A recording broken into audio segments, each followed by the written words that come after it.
통장 잔고는 그대로인데 주식 시장만 축제인가요? 대한민국 가계부채 1900조 원 시대입니다. 정부가 대출의 정문을 꽁꽁 잠갔습니다. 그런데 빚은 오히려 역대급으로 불어납니다. 막을수록 부풀어 오르는 풍선의 역설이죠. 지금 모르면 당신의 자산은 터져버릴지 모릅니다. 정부는 지금 규제의 댐을 높게 쌓았습니다. DSR이니 총량제니 하는 단단한 벽입니다. 그런데 이상하죠? 댐에 물은 줄지 않습니다. 오히려 댐 바닥을 뚫고 우회로를 만듭니다. 풍선을 누르면 다른 쪽이 튀어나오는 원리죠. 1금융권이라는 안전한 정문이 닫혔습니다. 돈은 이제 더 위험한 뒷문을 찾습니다. 카드론이나 보험사 대출 같은 우회로입니다. 단순히 빚의 양이 느는 게 문제가 아닙니다. 이자가 비싼 곳으로 빚이 옮겨가고 있죠.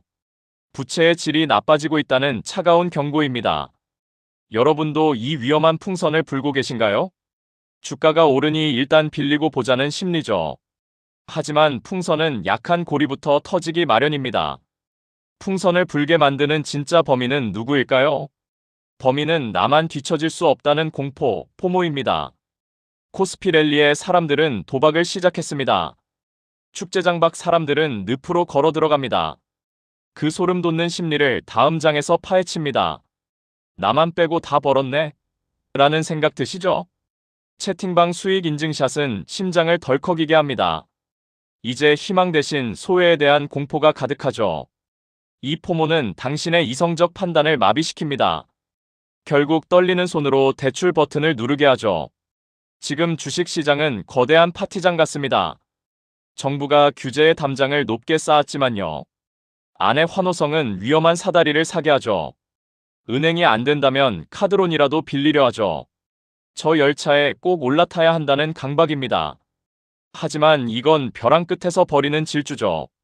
문제는 그 사다리의 비용이 너무 비쌉니다. 1금융권보다 몇 배나 높은 입장료를 냅니다. 주가가 흔들리면 그 사다리는 부러집니다. 조급함에 빌린 돈은 당신의 목을 조여옵니다. 옆집 누구는 얼마 벌었네 하는 소리를 다 드세요. 돈은 벌 때보다 지킬 때가 더 중요합니다. 공포로 빌린 돈은 당신을 부자로 만들지 않죠. 오히려 당신을 시장의 인질로 만들 뿐입니다. 뒷문의 입장료가 얼마나 비싼지 아십니까? 정문이 닫히자 기다렸다는 듯 입을 벌린 듯 은행 대출이 막힌 서민들이 이곳으로 몰립니다. 우회의 대가는 생각보다 훨씬 가혹합니다.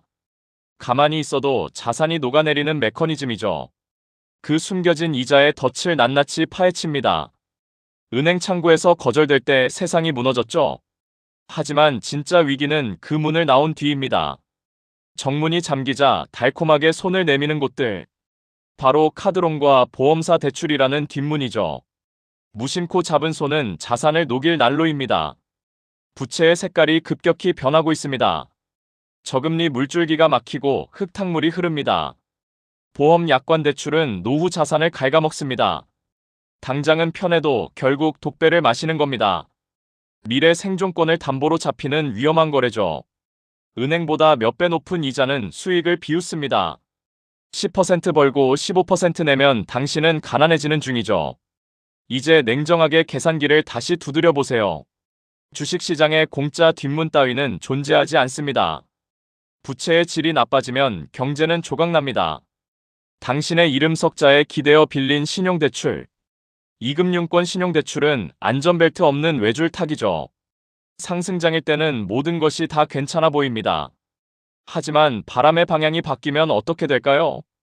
그 소름 돋는 반전이 다음 장에서 공개됩니다. 신용대출은 당신의 가치만 보고 빌려줍니다. 하지만 담보가 없다는 건 인생이 담보라는 뜻이죠. 날개가 꺾이면 완충장치 없이 추락합니다. 신용투자는 시속 200km의 안전벨트 없는 질주죠. 담보대출은 집이라는 에어백이라도 있습니다. 하지만 신용대출은 당신의 몸이 유리창을 뚫고 나갑니다. 하락장에서 신용대출은 가장 먼저 배신합니다. 금융기관은 차갑게 원금 상환을 요구하죠. 강제로 주식이 팔려나가는 마진콜의 공포입니다. 당신의 무기는 이제 당신의 심장을 겨눕니다. 신용은 쌓기 어렵지만 무너지는 건 찰나입니다. 무리한 레버리지는 당신의 영혼을 갉아먹습니다. 고수들은 신용의 무서움을 누구보다 잘 압니다. 겉은 멀쩡해도 댐은 안에서 썩어갈 수 있죠. 규제가 서민의 이자 부담을 키우는 아이러니. 썰물이 빠지면 누가 벌거벗었는지 드러납니다. 이제 생존을 위한 부채 다이어트가 필요합니다. 빚을 비워야 비로소 시장의 본질이 보입니다. 투자는 인생을 위해 하는 것임을 잊지 마세요. 숫자에 지배당하지 않는 단단한 마음을 키우세요.